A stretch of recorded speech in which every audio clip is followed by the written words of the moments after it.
And we are live. Hi, everyone. Thank you so much for joining. It's 10:02. I think we can wait one more minute for people to join in, but very excited to be here today. We've got a great lineup. And yeah, today we're going to be talking about how two very impressive tax leaders developed their own personal brands and, got to this level where they are through hard work, luck, and just navigated different circumstances to become so impressive. I'm here with Stuart Gibson, Chief Global Editor of the IBFD. To quickly introduce myself, I'm Alexandra Strick. I am the founding partner of Let's Americas. We do marketing for law firms and tax firms. And actually, I'm very excited. This is my second webinar with Stuart. So hopefully there are many more to come in the future. And I think Stuart will be introducing our two very special guests. Thanks, Alexandra. Just two housekeeping matters. If you have any questions, just type them in the chat box, and we'll be monitoring the chat function during the webinar. There will be time for questions and answers at the end. So if you're shy or anything, you can feel free to wait. The other thing is Let's America is recording this webinar, and it should be available sometime after we finish on the Let's America YouTube channel. And I'm pretty sure I'm going to be distributing it as well, assuming it goes as we planned. So let me introduce our guests. I'm going to kind of stay out of the way here. I'm your moderator. So let me introduce the chat function. Let me introduce Renata Emery. She's the head of the tax department at TozziniFreire in Sao Paulo, Brazil. She taught me how to say all of those words in Brazilian Portuguese. And we have Tasneem Kadiri, who is the tax director for the UK and Ireland at L'Oreal in London. Just by way of clarification, Renata is a lawyer and Tasneem is a chartered accountant and chartered tax advisor, I believe. I think I get that right. Correct. So I'd like to just start out. You've each achieved an extraordinary level of success in the tax field. Renata heads the tax practice of a major Brazilian law firm, and Tasneem, you lead the tax practice in two important countries for a global luxury brand. I'm going to start with Renata. Could you please describe your personal journey, where you began, how you progressed? I know you want to answer this part of the question. What influences led you to where you are, and what sacrifices and obstacles you overcame to achieve your level of success? Renata. Thanks, Stuart and Alexandra. It is a pleasure to be here today talking to you all, sharing my personal journey. I must confess that when I decided to study law, my initial intent was to become a public prosecutor in Brazil. I wanted to chase the bad guys. But I never really thought of becoming a private attorney. But I was a very disciplined student. And one day a tax law professor invited me to join his law firm as a trainee. And it was a tax firm. So by coincidence, I joined the firm and I fell in love with tax practice and decided to become a tax attorney. It was not an easy journey for a woman and a mother, I must say. It requires a lot of study and dedication, personal sacrifices along the way. But when you like your job and the people around you, they will support you overcoming these obstacles, these difficulties that you will find. Tax practice is very competitive. The tax practice is very competitive anywhere in the world, not only in Brazil, but everywhere else. And obviously, you will find good people that are going to be supportive, but you will also find people that will create barriers for you and will try to harm you. So my advice is that you focus on good people, because it is a teamwork after all, and be sure to be surrounded by these people. I feel very lucky because in the beginning of my professional career, since the beginning, I had the chance to work with Professor Alberto Xavier. He was a Portuguese tax professor that moved to Brazil in the 70s, and he was an iconic scholar in Brazil. He taught me a lot of valuable lessons, not only in the technical sense, but also in the personal sense as well. He became my mentor. He was a dear friend, and ultimately my partner. So unfortunately, he passed away in 2016, and my journey, I had to continue without his support, but I had the support of other people who work with me, and this is very important because in the end of the day, this is a job made of people. And for me, success is not measured by the position you have achieved or the income, but mostly by this sense of achievement. So when you like what you do, despite all the sacrifices, the difficulties that you will obviously find, everyone find some level of difficulty in their way, you will have a pleasure journey and you will be satisfied and happy with it. So I just wanted to follow up because you talked about some of the obstacles for women, particularly at the time that you came of age in the practice of tax law in Brazil. Could you talk about those? Yes, Stuart. There is still some prejudice against women. Yesterday, I received some. I'm part of a group of female tax practitioners in Brazil, and one of the members of this group circulated some photos. It was like a joke. I don't know who did it, but it's very curious because it shows women in many high rank positions in the political scenario or governmental positions. But the photos show these women with a lot of men around her, and they just take out all the men from the photo and just leave the women. And when you look at those photos, you will see that there will be, when you take out all the men, there will be only one or two women left.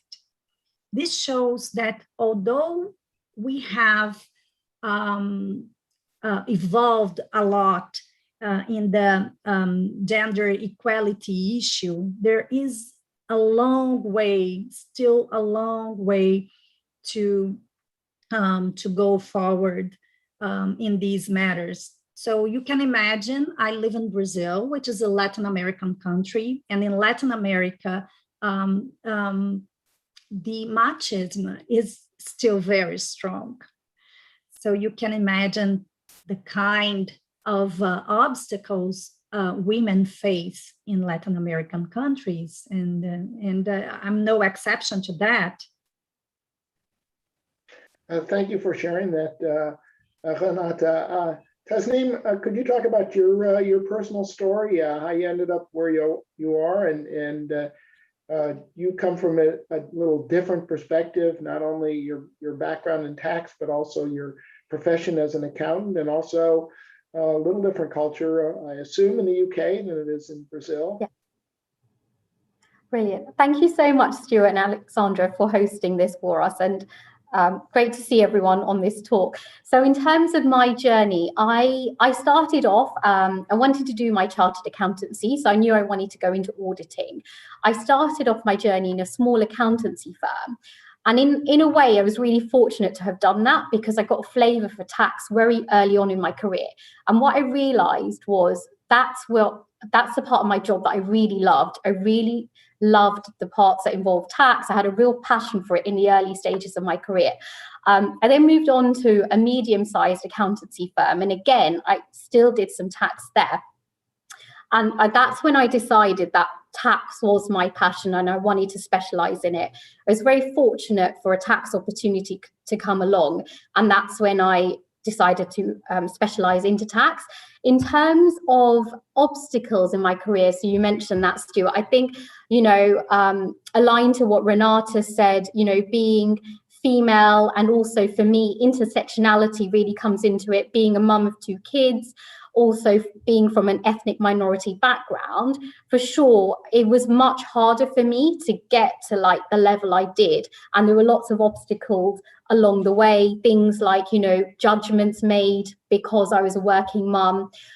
So those are things that I had to really overcome. In terms of advice I would give on how I overcame that, I think you really need to have good self-awareness about yourself, know what your strengths are, believe in yourself. And also it's very important to have people around you that also believe in you. So I want to give an example of, for example, when I got approached for my current role at L'Oreal, my son was only 9 months old at the time. I'd only just returned back to work. And I remember thinking, is this the right time to move? Even though it was an amazing opportunity for me. Luckily for me at the time, I had people around me that really believed in me and they told me to go for it. And I'm really glad I did because, now 6 years on, I haven't looked back. But for sure, there's always, I think, as a woman, as a working mum, there's always obstacles in the way. But what I would say is also another piece of advice I'd give is, go outside your comfort zone. That's when great things happen, in order to grow. Another thing that's also really helped me is, taking on growth mindset as well. So even if things don't necessarily go the right way, think about how you can learn from that experience. How can you grow as an individual? And that will really help in terms of building leadership skills as well.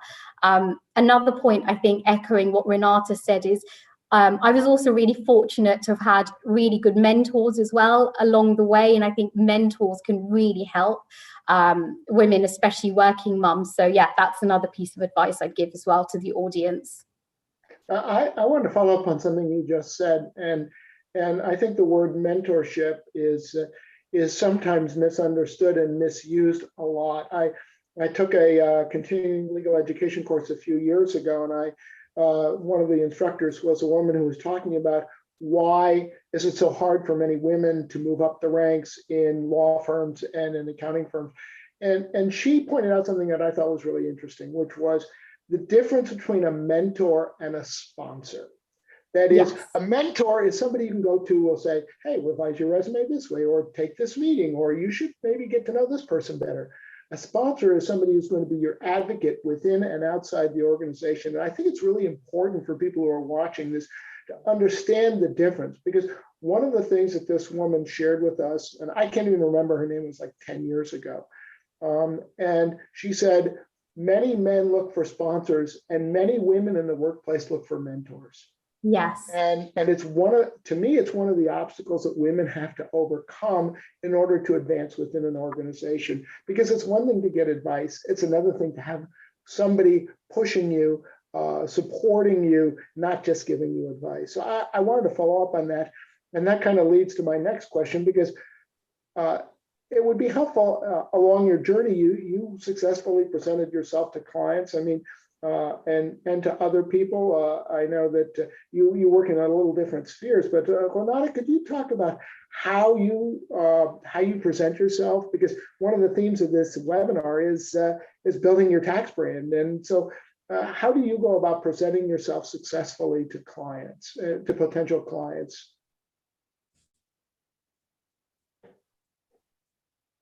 You need to unmute. I'm sorry. Somebody had to say that once in this webinar. Sorry for that. I've been in the tax scenario for more than 20 years now. So as you mentioned, I've been building my personal tax brand over that period. So I present myself in a very professional manner. as a tax specialist, and I normally approach clients that have worked with me in the past, and some of these clients also introduce me to other clients based on my specialty.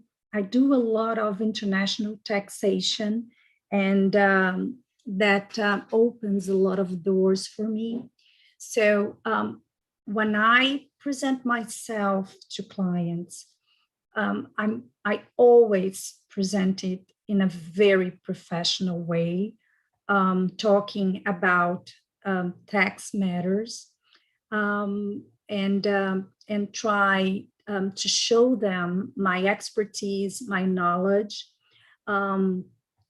Obviously, I do some research before talking to these clients, like trying to know who the person is, what the company does, and what are the most current projects this company is engaged in. This helps a lot talking on this conversation with your clients. And although I myself am a very shy person, there is one important thing one important message to get out there is that be audacious. You can just approach a person or a company. They will not refuse your approach. People are more open to talk, to receive, and to connect to new ideas than you imagine. You just have to be a little audacious and overcome any shy or any feeling that you may have with regards to that.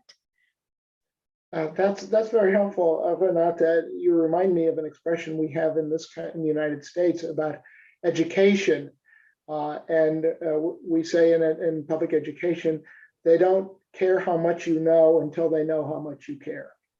And so I think what you described is a perfect example. You want to prepare and you want to present yourself not only as somebody who knows what's going on, but who is prepared, who understands the needs of the potential client. And so I'm going to turn to Tasneem, because I know you're not out there drumming up business for L'Oreal's tax department in the UK and in Ireland. But you work for L'Oreal and you got that job through your own tenaciousness and your personal qualities and your professional qualities. So could you talk about how you present yourself? Sure. So I think professionalism, I would echo that, the point that Renata mentioned around that. You always need to present yourself as being professional. I'd say, coming from an industry perspective, I work with so many different business partners and stakeholders throughout the business, and with senior leadership. So I think with me, I'd say the knowledge element always has to be there. You never know what query is going to be thrown your way, what's going to happen in the business. You have to always be prepared. So, making sure the research is done. The other thing I think really helps is also having passion for your topic as well. Especially when it comes to tax, like, people, as you know, can switch off, right? So you have to keep your audience engaged. You have to keep senior leaders engaged, interested in tax. Why does it matter? And the way I do that is, I'm quite an energetic person, and for me, that really helps me when I'm speaking to my internal stakeholders, because they realize that I really enjoy my job and I love it. So I think that's one of the things that really helps me, I would say, in just terms of how I present myself internally. And also, I think the internal network is very important as well, because you need to have a strong network so that you are involved in every business aspect, when tax needs to come in place. So I think the external networking is, of course, crucial, but I think in industry especially, you need to have a very good strong internal network, and you need to have good connections with your other senior leadership team as well, because that's how you can all work together. And I'd say the other thing is collaboration is really key as well. I think another skill that really helps also is, being empathetic as well, understand what your other stakeholders are going through in the business, etc. And also being resilient as well. You may have to do things under pressure, so you need to have a certain level of resilience as well about you. I think you raised a really good point. It's a nice segue into my next question. So even if you're just working in an organization, and I worked in a large organization for most of my career, the U.S. Department of Justice, it's not that you're out there trying to drum up business. It's that you're trying to gain the confidence of people you work with, so that if they need help, they'll come to you, or if you need help from them, they'll say, yeah, I want to work with that person. So it's more than just about getting clients or getting a job. It's about building your credibility within an organization, even if you're not looking for a job. So this leads very nicely into my next question, because we have so many different ways to communicate and connect with people, potential employers, clients, people in our companies, other people in the tax and business communities. So we can participate in professional organizations, attend meetings and conferences. We can teach, blog, write. I'm sorry, there's probably a lot of stuff I haven't thought about, even connect on social media. So Tasneem, what have been your most effective tools, and how have you made them work for you? Sure. So I'd say LinkedIn has probably been my most effective tool. And I think, me building my own personal brand was actually quite accidental. When I started posting on LinkedIn, it wasn't my intention to build a brand. It's just, I did it because I enjoyed it. You have to, I think that's one thing, when you do post on social media and the way you communicate, you have to enjoy what you do. And also, I like to write in my own individual style. I think that's really important. It's important to stay authentic to who you are and not try and copy someone else's style, because when you're authentic, that's when you kind of get real engagement, etc., from your audience. I'd say the other tools that have helped me also is I quite enjoy writing articles as well. And whilst that does take up time, I do like to do it occasionally when I get approached. So that's also helped, another communication style. Also, I really enjoy speaking as well. So it's kind of a natural thing for me. I've always been a natural networker. So speaking at conferences has also really helped me as well. So I'd say those are my main tools. Thank you. And so now I have to put in a shameless plug for IBFD, because I'm always looking for authors. So it would be good. We just met to prepare this webinar, and yes. So anyway, and if anybody's watching, just reach out to me. But I do want to put in my shameless plug. I do have the logo up behind me. So Renata, I'd like to turn to you about this question, because you did mention that you're kind of an introvert, and but social media requires you to kind of be outgoing. And so how do you navigate that? What are your most effective tools? Yes, I am an introvert. It's hard for me to speak, especially in a foreign language, as I'm doing right now. Sometimes the words don't come out. And I get nervous, and I have a lot of anxiety before these events. So it requires an extra effort from my part. Sometimes you can see that I'm all blushing. So it points out how nervous I am. So I've been doing this for a long time. It requires some training, and I do feel more comfortable when I train a lot, because it reduces my anxiety and nervousness. I do think that LinkedIn is a very good social media. I like a lot. I like it a lot because I see works from other colleagues. I like to share their works, and also from a lot of platforms like ABDF, which is a very respectful platform. And I like to share my ideas and to share the ideas of other colleagues as well. I also think that joining organizations is very important. As Tasneem mentioned, networking, not only the internal, but the external networking is important to our profession. Also because we can share thoughts, ideas, knowledge, and the tax practice is very dynamic. So we need to be in touch with other professionals and to share these ideas. And the organizations are not only a good place to do networking, but also to create opportunities for you to speak to a public. Some of these organizations also have their own publications where you can write articles, and this all is important, especially to a private attorney. Now I have to unmute. So Alexandra has been monitoring the questions coming in on YouTube, and I think there are a couple of questions, Alexandra. Yeah, two really good ones just came in that I think are really relevant to kind of hit on in this point in the conversation. So the first one that came in, Tasneem, specifically is addressed to you. And it says, question to you, as a tax expert of one of the top consumer brands, how does LinkedIn help you with your networking, and how do you leverage that networking, I guess, from LinkedIn for your work? Sure. So I'd say LinkedIn helps me in that I'm also part of Women in Tax Committee as well. So as a result of that, because I post on LinkedIn about women in tax and also our events, my network is really huge because of that, especially pre-COVID when we used to run live events. You know, we also do monthly coffee mornings, which is almost like an informal place for women to come to, and also for men. Actually, men are welcome at our events as well, I should say.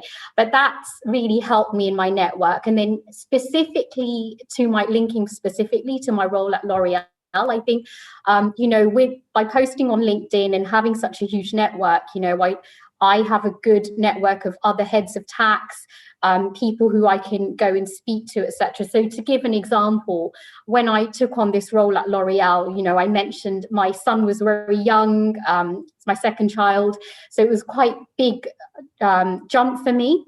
One thing I did do was I had been to a talk where with a prominent head of tax, and he talked about attributes for people in industry. So I contacted him and I asked him if I could get some tips from him, and he was very happy to do so. And I still remember that coffee, and he really offered me really good advice on like business partnering, etc., and the importance of building an internal network. So I think for me, LinkedIn and my external connections have indirectly helped me in my role as well, you know, when I've needed to reach out and get some advice on what are other people doing, what's their best practice, etc. I know that was directed to Tasneem, but Renata, do you have anything to add? Yeah, I would say that LinkedIn is a network where you can get in touch not only with your peers, but also, as Tasneem said, with the head of the legal department of other companies. And these create a lot of opportunities for you to share thoughts, to share knowledge. And I think that's a very good one. Stuart, we met at the IFA Congress, but we reconnected through LinkedIn. So that's a good point. Thank you for reminding me. So it's this shows how the network can help you reconnecting with people. Thank you for sharing. Alexandra, you said there was another question. Yes, there's one more. More coming in. This is exciting. So the next one is addressed to both of you. You're both very successful role models in the tax world. In your opinion, how do we successfully promote initiatives to pioneer more female role models like yourselves? wish I'd have thought of that. Why don't you go first on that one, Renata? Yeah, I think it's very important to engage other women and to give the opportunity to other colleagues. Actually, I think it is our mission and our responsibility, since we have, achieved a certain position. We have to do that. We have to open the path for other colleagues, for other women. So I feel very rewarded when I can help. I feel very grateful that I have achieved this position, and it gives me a lot of pleasure and sense of achievement when I can help when I can help young people. Sometimes I invite, I get a lot of invitations to write articles, technical articles. And I invite people that work with me to write these articles with me. So they will have the chance to appear and to have their name published as well. And sometimes I get invitation to certain events that I pass along to some colleagues. I recommend their names, not only women, also men, but younger colleagues. And I feel very, very happy when I can help. Tasneem, you want to pick up on that? Sure, yeah. So actually, Renata, I'd agree with you. So being on the committee for women in tax, that's one thing that I like to do as well. I do get approached by more junior members in tax, and I do like to recommend them as well when speaking opportunities come up, etc. I think it's really, really important to do that, especially I think, having been on my own journey where it hasn't always been the easiest of journeys, I can understand the struggles that people go through. So I think it's really important to hold up the ladder for other people to come to the top as well.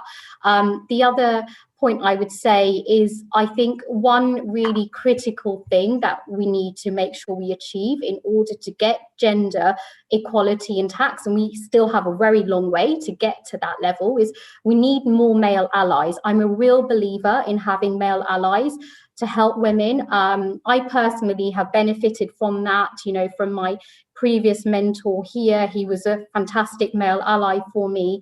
And actually, there was an internal event we ran as part of our gender equality network for L'Oreal, which was around male allies. And we had really great feedback from our senior leadership and senior men.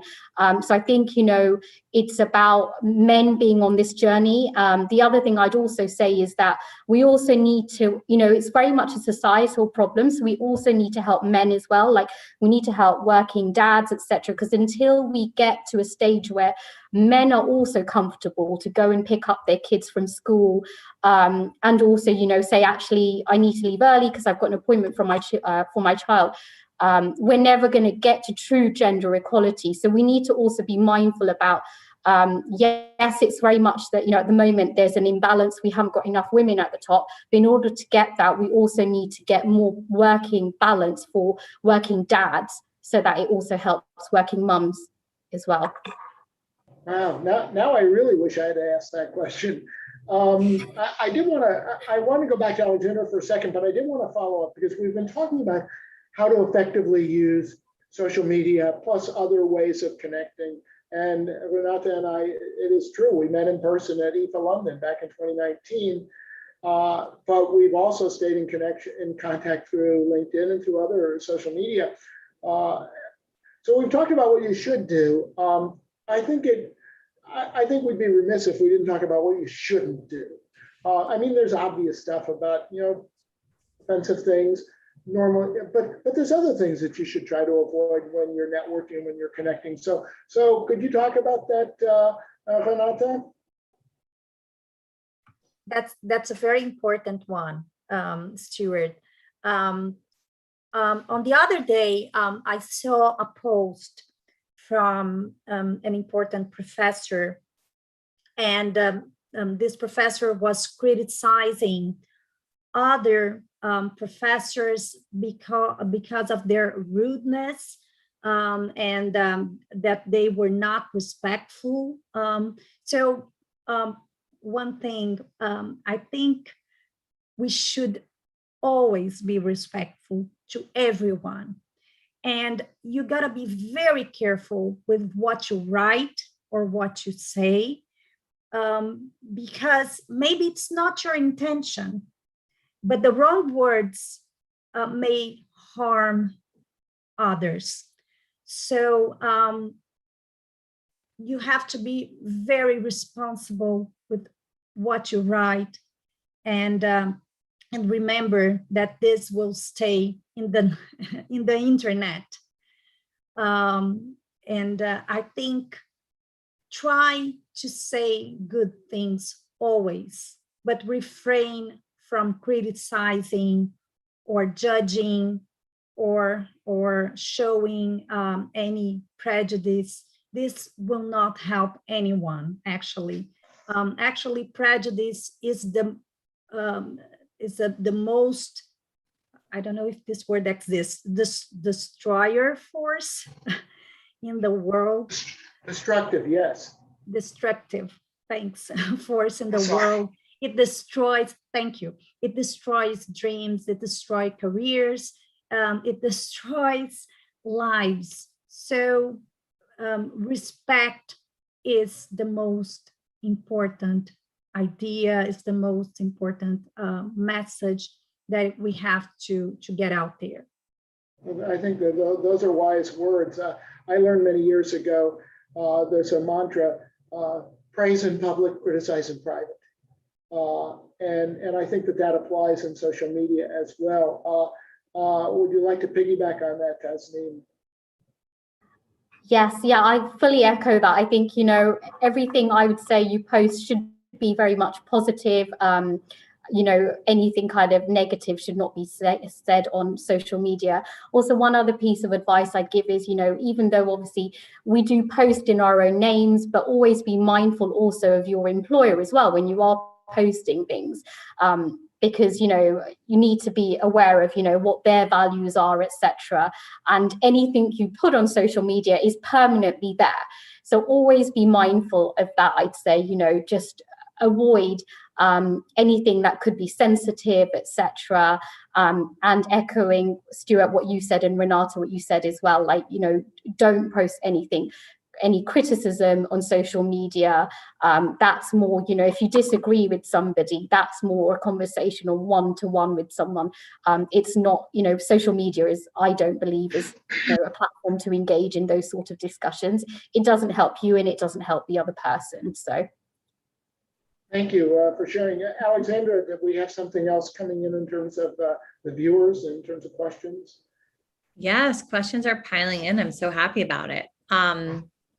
So the next one I'm going to kind of summarize is about, I guess, the job search. You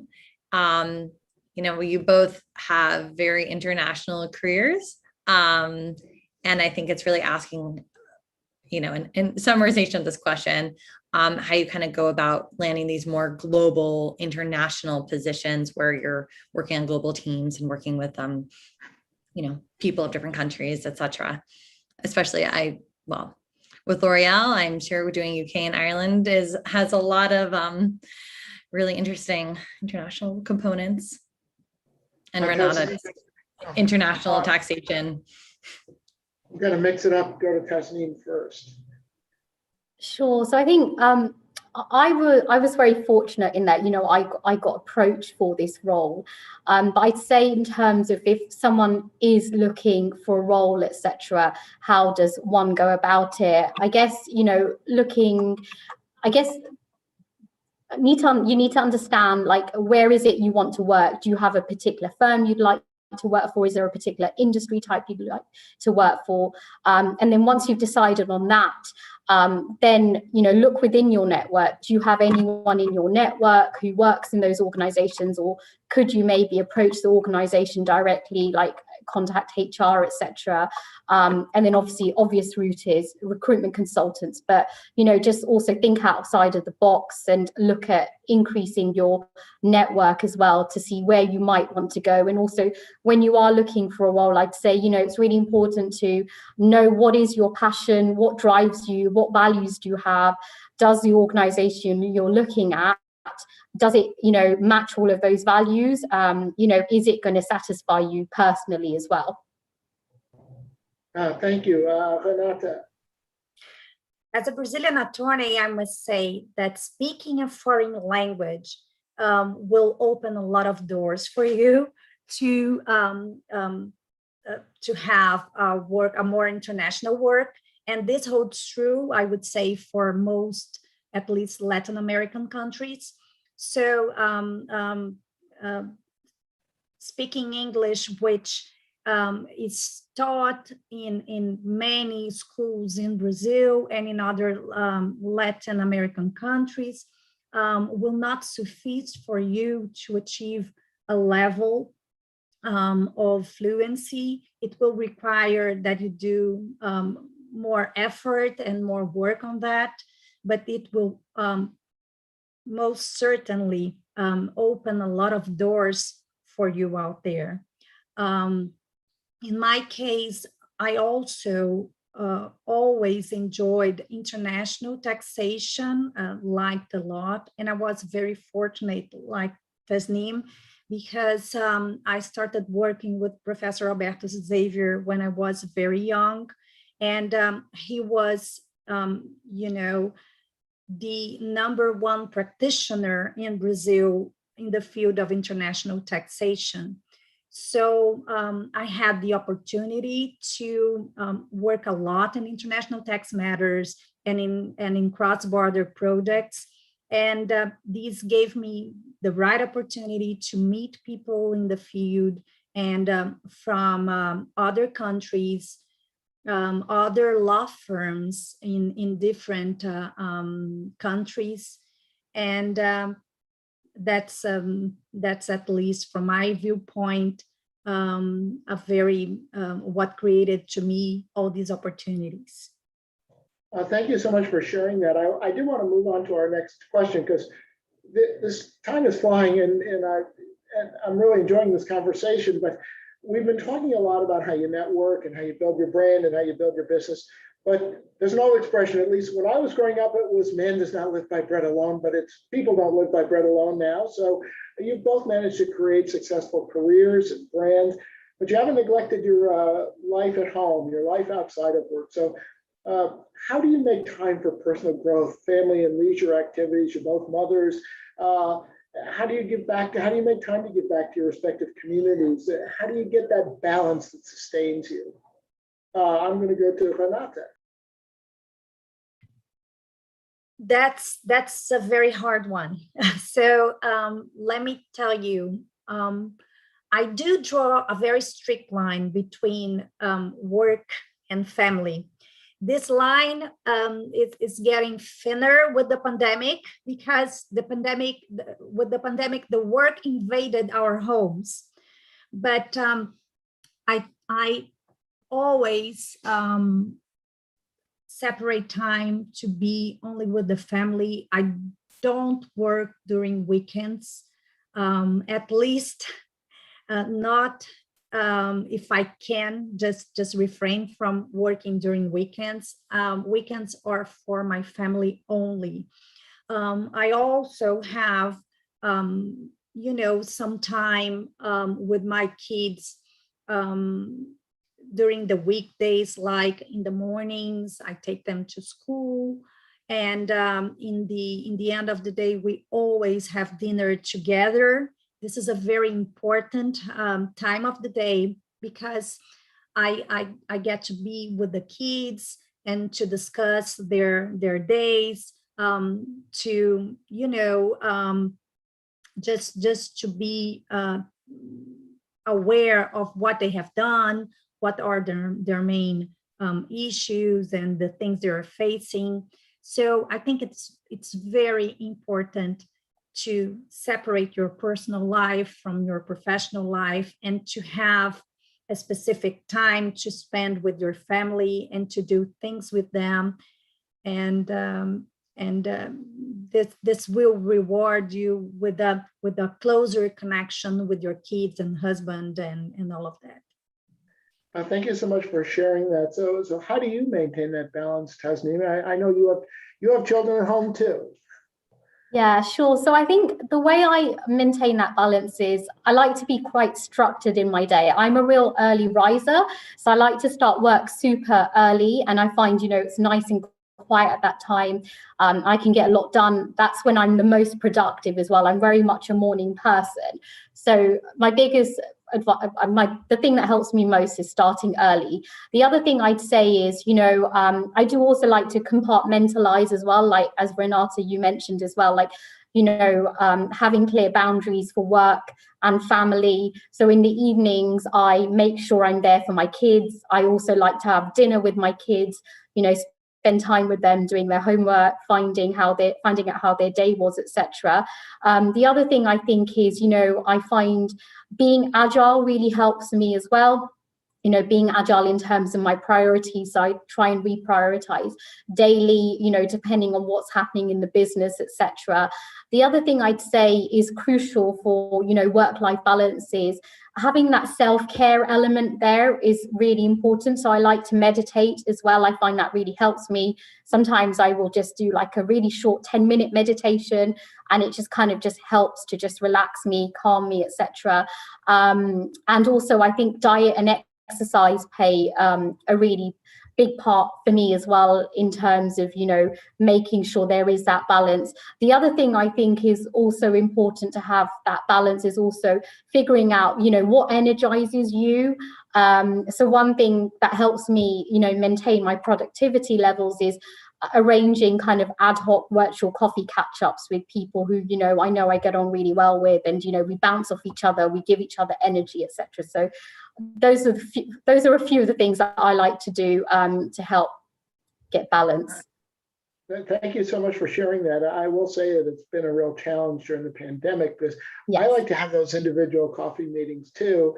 And it's just not the same when you're talking through a computer as it is. We're beginning to open up here in the United States, and I really value the ability to connect in person with people. And none of you mentioned hobbies, but I did want to suggest having a hobby is a good thing too. I sing in 2 choirs, and unfortunately the pandemic makes it impossible to have choir rehearsals because Zoom has it's not just Zoom, but there's a delay, so you really can't sing together. But connecting with a hobby is useful as well.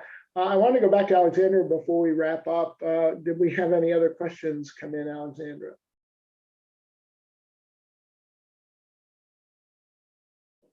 You're muted. Sorry, See, I was on mute. Twice. Oops. Yeah, it looks like there's one more that came in. I, of course, have a million questions that I could ask. The next question is, how do you position yourself as an expert in the social media space? Do you write content? Do you write articles? Is it about who you connect with, who you follow? And I guess we can walk from there. So I'm going to ask Renata. I think you've already shared your answer to that, but did you want to follow up at all? Because I think you've covered that, but go ahead. Okay. I must confess that I used to be better on the social media than I am nowadays, because I used to write at least once a day, or to share someone else's content at least once a day. I've not been doing that I've not been very disciplined in the past months, but I normally like to write some comments, especially on some decisions from our Supreme Court or our Superior Court of Justice. We've seen a lot of important tax cases being judged in Brazil throughout the past year. And I like to comment on that because I think it is important to share my views and my thoughts, and also to hear what are the views and thoughts of my friends and peers. So I try to write these small posts at least every week. I write something in the LinkedIn, sometimes in Portuguese, sometimes in English, but since we have a limited, we have a limit of words. I have most of the time to choose between one language or the other. Fortunately, I read your posts using the translate function, Renata, because I see you post a lot in Portuguese. Tasneem, you want to pick this one up? Sure. And actually, like Renata, I've not been posting as much as I used to on LinkedIn as well the last few months. I think it's probably COVID related. But I'd say, you know, advice I would give is when you do post things, make it short, sharp, punchy, try to make it easy for the reader to read. That's something that really helps me. And then, you know, post about stuff that, you know, you are passionate about. So I tend to post about a few, you know, 2 or 3 different things. Like I'm very interested in diversity and inclusion, so I tend to post about that. I'm also in the Women in Tax Committee, as I mentioned, so I will post about events we're doing on that. And then, of course, tax changes, etc., big events, you know, that obviously recently happened were around Brexit, etc., what's happening with OECD. So I think it's good to know what is it that you like to post and stick to those topics as well. Be certain on that. I did want to add one other thing, catchy headlines. Because we at IBFD, we do a video series every week, Tax Takes, News and Views, where we talk about the news of the week and we interview a prominent tax figure. And when I repost our company's content on LinkedIn, I always put in a catchy title. We had one about crypto a few weeks ago, and I said, if you're, are you thinking about buying your Tesla in Bitcoin? You might want to think again. Well, now you can't buy your Tesla in Bitcoin because Elon Musk said they're no longer going to accept Bitcoin to buy Teslas. But I think the catchy headline is a good way to get people to read your content and then again build your professional reputation, because it's about what you think, but you got to get people to read it. It's like that old thing: if a tree falls in the forest and nobody's there.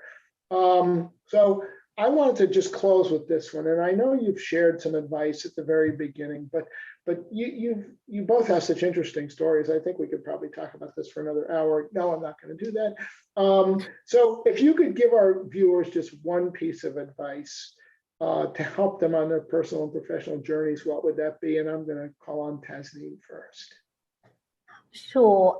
So I'd say one piece of advice, I'd say, you know, really figure out what your strengths are, work on your self-awareness and be authentic. You know, don't try and copy someone else, because people will see through that. So really work on your own style. Who are you as a person? What are your values, etc. The other final piece of advice I'd give is, you know, don't worry about what people think of you. I think, you know, that's one piece of advice I would tell my younger self, is that's really, really important. That's good advice, and I would tack onto that: don't be afraid to laugh. Renata, you get the last word. Well, unless we have other questions, but for this one, you get the last word. Well, I think Tasneem gave a great advice. If I could add something on that, I would say that do it with passion. It's very rewarding if you like what you do, if you like your job. And always remember that this is a work team, a teamwork actually. So value the people that support you, value your team members. That can be true for your boss, but also for the other members of your team. Value them, cherish them, because they will be with you all along the way. And this will obviously help you getting through your journey. Both great advice, not just about practicing law or being an accountant or being in tax, but in general for life. So before we wrap up, Alexandra, do we have any other questions, or we're going to give people like 2 minutes back? looks like we're done with the questions. Okay, great. I wanted to just thank our two guests today, Renata Emery, who's head of the tax practice at TozziniFreire in Sao Paulo, Brazil, and Tasneem Kadiri, who is the head of tax for UK and Ireland for L'Oreal, based in London. This is such valuable advice for our young people, and I really appreciate the people who've asked the questions, particularly about gender equity and about boosting the role of women in the practice of tax law. And I'm going to leave it to Alexandra to wrap up. If there's anything else that we need to share with people. Yeah, thank you so much. I said Pardon? surprise. Surprise! I'm calling on you.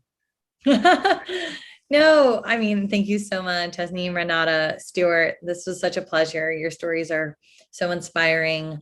And I think they resonate a lot with people who are a bit more starting off in their careers too, who are just looking for kind of guidance. Like I went to school, I got this degree. Now what? How do I get to the next level? And I think that just hearing from two people who really made it is incredible. And I just love that this takeaway is about being passionate. And I think it's so important when you love what you do, you're going to have success. And I think it's obvious that you're both very successful about tax, international work, community, being team players, and it's so admirable. Just final housekeeping. This will be recorded and available on YouTube. So, you know, if you missed anything, anyone didn't have the chance to join in, they can watch it on their own leisure. And yeah, if anyone, you know, needs anything else or here, you can contact me anytime. But this was really fun. So thank you so much. Thank you. Thank you, Alexandra and Stuart. Thank you for the opportunity. And it was great being here with all of you today. Thank you. Next time in person. Yes, hope so. That would be great. You know, thank you so much, Stuart and Alexandra. I really appreciate this opportunity. And Renata, I really enjoyed hearing your story as well. It's been great getting to know you as well over the last couple of weeks. So yeah, I think amazing event. So thank you so much. Likewise, Tasneem. I'm going to end the stream then. Thank you to everyone who watched. We look forward to seeing you soon. Bye-bye.